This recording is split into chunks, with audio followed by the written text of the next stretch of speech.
Hey guys, it's Mr. Sheeline here.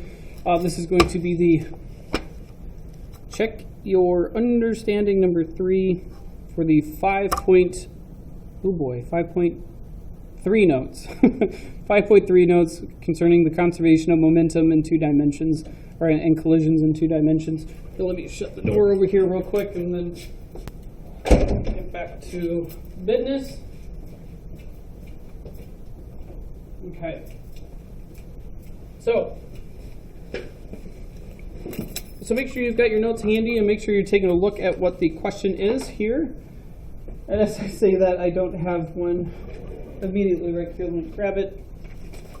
Okay, so for check your understanding number 3, 2 balls of equal mass undergo a collision. Ball 2 was initially stationary. After the collision, the velocities of the balls make angles of 31.1 meters, degrees below the horizon. It says ball 1 to keep our sanity in check and not to drive ourselves nuts. Let's change ball 1 to ball 2 and then ball 2 to ball 1. I don't know why. I got this question from a pre-prepared little worksheet from a while back, and I don't know why they decided to put ball 1 to go down, ball 2 to go up, because it's just going to confuse the bejesus out of us. So make ball 1 ball 2, make ball 2 ball 1. So ball 2 is going to go below the horizon, ball 1 is going to go above the horizon.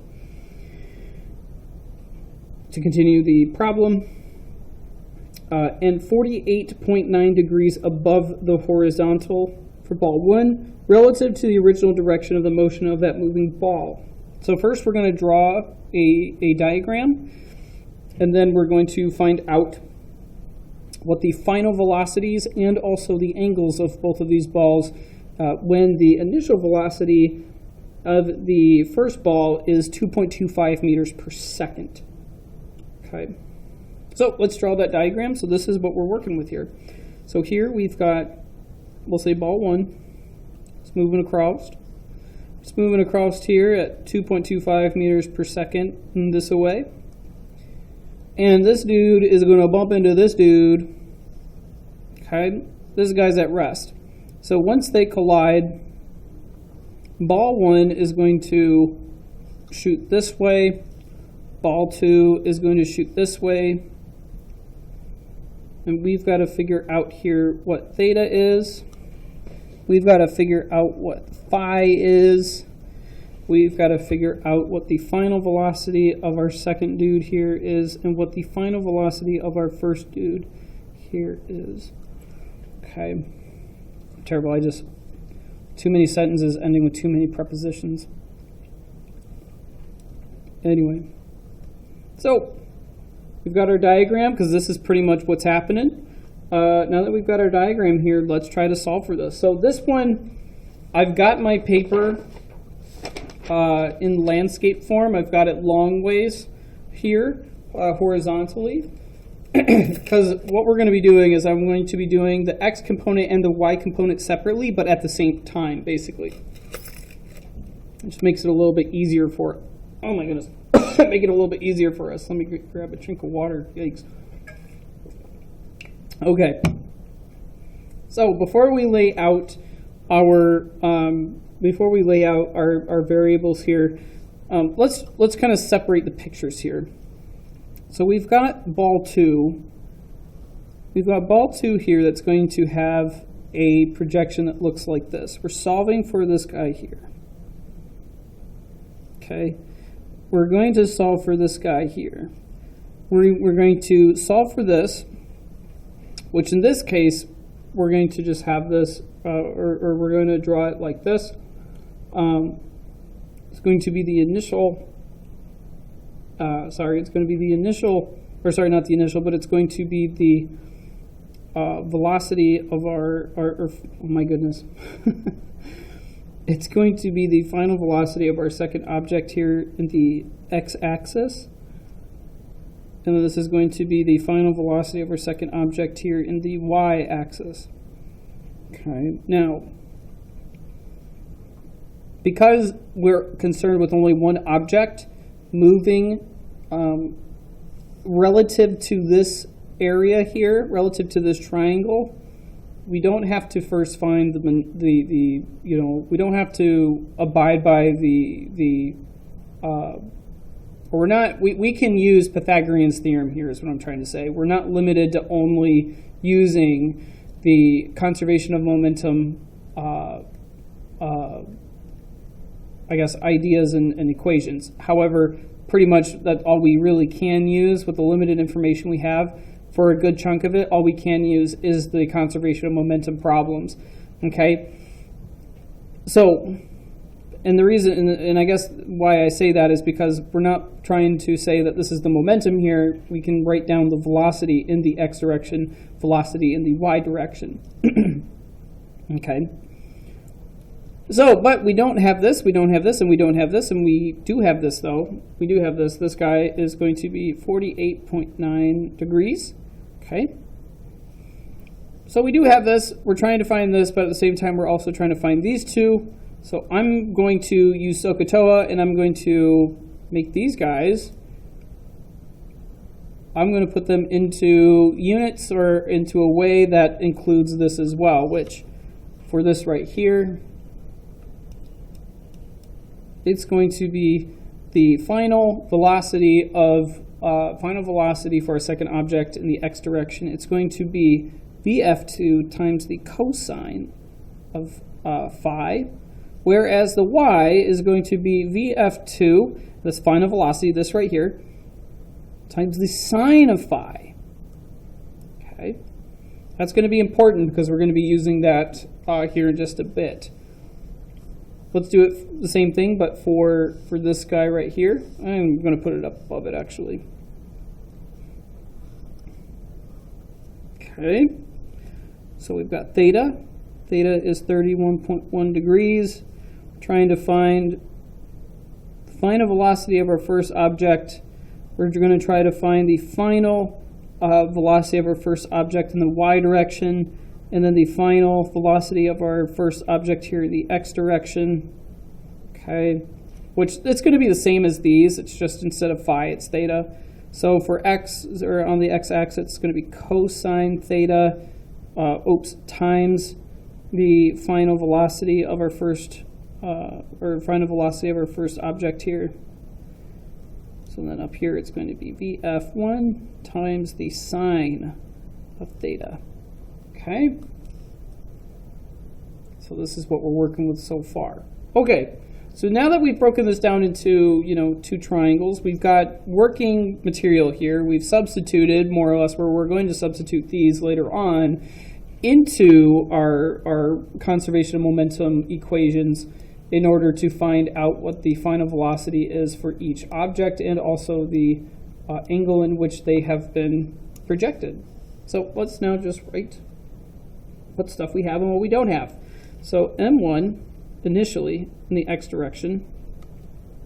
Okay. This dude, oops. That doesn't matter. Mass is all equal here. So the mass of our first object is going to equal the mass of our second object. So we'll just say it's just M. Okay. So realistically speaking, M is just going to get canceled out since it's equal. It works itself out in this whole problem. So we'll just be able to ignore it, okay? But I'll still write it down, and you'll see when I'll show you when I get rid of it. Okay. What else? Well, we know that initially, we know that the first object initially is in the x direction is going to. Man, I got to get these subscripts straight. Initially, my first object in the x direction is going to move at 2.25 meters per second this way. The initial of my second object in the x direction is not moving. I know that initially for my first object and also my second object. In the y direction that we also have no movement. Okay. What else do we have? We've got theta. We've got phi. Oops. Okay. And so what we can start doing now is we can start kind of understanding what to do. So remember, our initial momentum in the x direction is going to be equal to our momentum, our final momentum in the x direction as well. That's important to remember because we're going to be putting that over here. These are going to be our x components. And then our y components, which is just the initial momentum in the y direction, is going to be equal to the final momentum in the y direction. And we're going to put that y stuff over here. Okay, and I'm just going to kind of split this between. So we'll have x and then y over here. And then we're going to start writing this simultaneously. So let's just write out our components with using the equation. So in the x direction, mass of our first object times the velocity of the initial velocity of our first object in the x direction is going to be added to the mass of our second object times the initial velocity of our second object in the x direction. And that's going to be equal to just the final of both of these separately. So m1 vi1x or vf1x plus m2 vf2x, okay? And then over here for our y direction, it's going to be pretty much the same thing, just substitute the x for the y, so it's going to be m1 vi1y plus m2 vi2y equals m1 vf, God goodness, vfy plus, oh, I forgot the 1, of course, m2 vf2y. Okay, so let's kind of simplify these out real quick. So we know that on the x-axis, we've got this right here because we've got the initial velocity of our first object. This guy's at rest, so we know that this is going to be 0. And then over here, we already know that both of them are not moving in the y direction, so that's going to be set to 0 as well. So we'll rewrite that real quick as just this.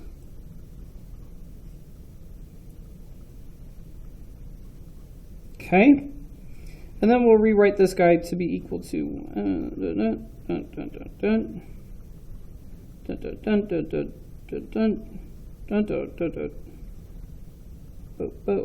okay.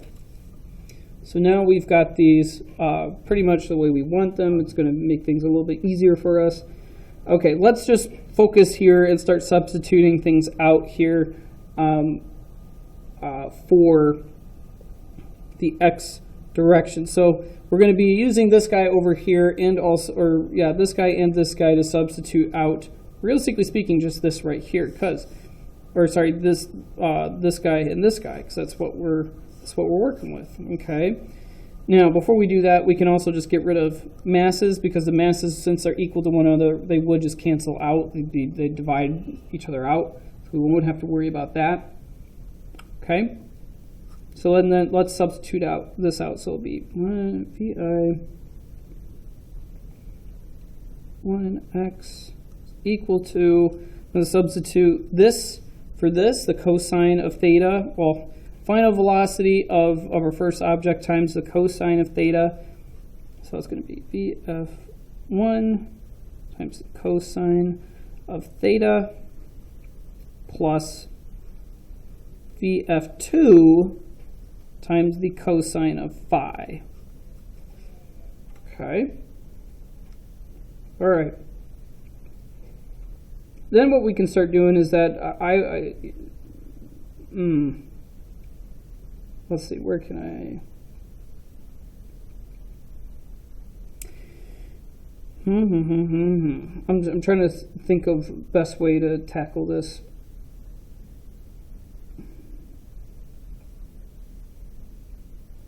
Without being terribly confusing. Let's just leave this for now and let's maybe focus in and substitute a little bit over here then. So this is still going to be set to 0, and then we're going to get rid of the masses because again those guys change as well. Okay, now something to keep in mind. This guy is moving in a positive direction up. This guy is moving in a negative direction down. So what we can do here is that we're actually not going to be adding. It will be subtracting.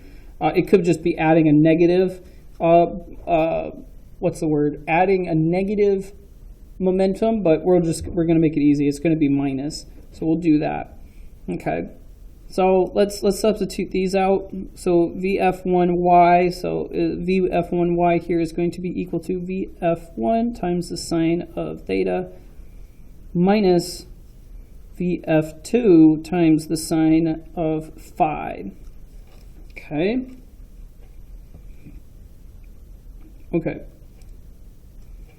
So then what we can do here is that since it's a little easier to work with here, we can actually make our substitution, or what will be substituted over here. Because notice, what we have here is the final velocity for the first object. What we have here is the final velocity of the second object. We don't have, this is not the momentum, this is not the x, this is not the velocity in the x direction for the second object right here.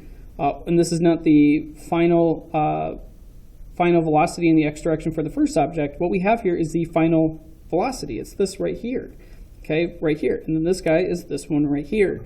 That's what we have. So let's just solve for one of these so we can substitute it over here. Let's do that. So, I don't know. Let's just solve for this guy, just make it a little easier. So it'll be VF2 times the sine of phi is equal to VF1 times the sine of theta. VF2 is going to be equal to VF1 times the sine of theta over sine of phi. And then we have our equation now that we can substitute in over here for final velocity of our second object. Okay, so let's just go ahead and plug it in over here. So, and then on top of that, shoot, we might as well just also fill in, plug and chug for the most part. So this is going to be 2.25. This guy right here is equal to, and then we don't have that, but we do know what the cosine of theta is. So it's going to be the cosine, or pop that into your, oh no, we're plugging and chugging. So first we're plugging. So VF1 times the cosine of 31.1 plus, putting that in over here, it'll be VF1 times the sine of theta, which is 31.1, over sine of phi, which is 48.9, times the cosine of 48.9. Okay. Now let's solve for, let's chug out what each of these cosines and sine values are. Okay, so cosine of 31.1, that's going to make this, we'll keep it to 4 sig figs, 8,563 times the final velocity of our first object plus sine of 31.1, okay, divided by the sine of 48.9.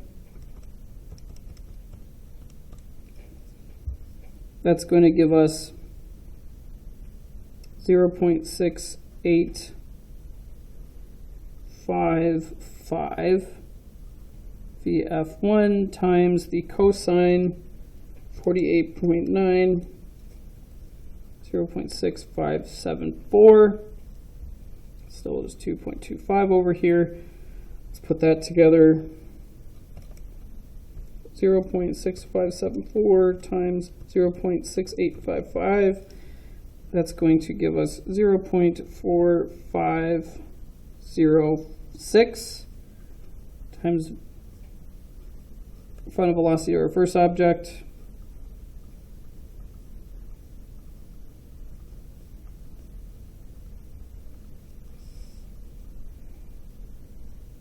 And then we just solve, basically. 0.856563 plus 0.4506. That's going to give me 1.307 times this right here. Divide, and then what we get for the final velocity of our first object here is going to be 2.25 divided by 1.307. Oops.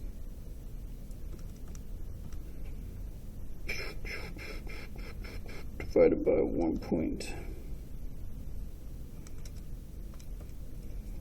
What we'll get here is 1.72 meters per second. Let's see. 31.1 degrees north or above horizon. And then we've got the final velocity for our first object. And then we can just use this and we can just plug it in over here. So then VF2 is equal to 1.72 times the sine of theta, which is going to be 31.1, divided by the sine of phi, which is 48.9. So 1.72 times the sine, 31.1, divided by the sine, 48.9, which is going to give us a final velocity here of 1.18 meters per second, 48.9 degrees below horizon. So two biggest takeaways on this whole big old problem. Two biggest takeaways. Remember, in the y direction, because momentum is a vector quantity, we care about direction. So make sure you change the positive to a negative, or sorry, addition to subtraction. Another way, you could just say it's a negative momentum since it's moving oppositely from this. It's in the opposite direction. Okay, don't forget about that. Another takeaway, substitution is great. Just basically substitute out. If you don't have a final velocity here, but you do have both of the angles, awesome. You can substitute out all this stuff out here and use it in our conservation of momentum equations to find out what our final velocity is for each object. Now, I know it's a bit sacrilege to a certain extent. I'm sure that if Mr. Miller or Mr. Prokopis or anyone in the math department saw me doing this, I'm sure that they would have a slight heart attack, which I do too. I'm not a terrible fan of doing this, but it does work out decently. If you just keep sig figs for the most part, and I know I didn't in my answer, but if you keep sig figs, relatively, somewhat large but not too large, so 4 sig figs is big enough, you'll get to, a closer answer at the end after it's all said and done. Okay, so just to wrap up real quick, our first object, this guy right up here in our picture, this guy is going to move in this direction at the rate of 1.72 meters per second, 31.1 degrees above the horizon. We've got ball number 2 here. Ball number 2 is going to move downwards, 1.18 meters per second, or at this rate, 1.18 meters per second, 48.9 degrees below the horizon. So just so you know, we're going to be using this in our lab. So make sure that you understand this, make sure we practice this, and make sure you understand what's happening, because we're going to be doing it in our lab with a 2-dimensional collision lab that we're going to have next week. So that is the check your understanding. If you guys still have questions, make sure you get a hold of me.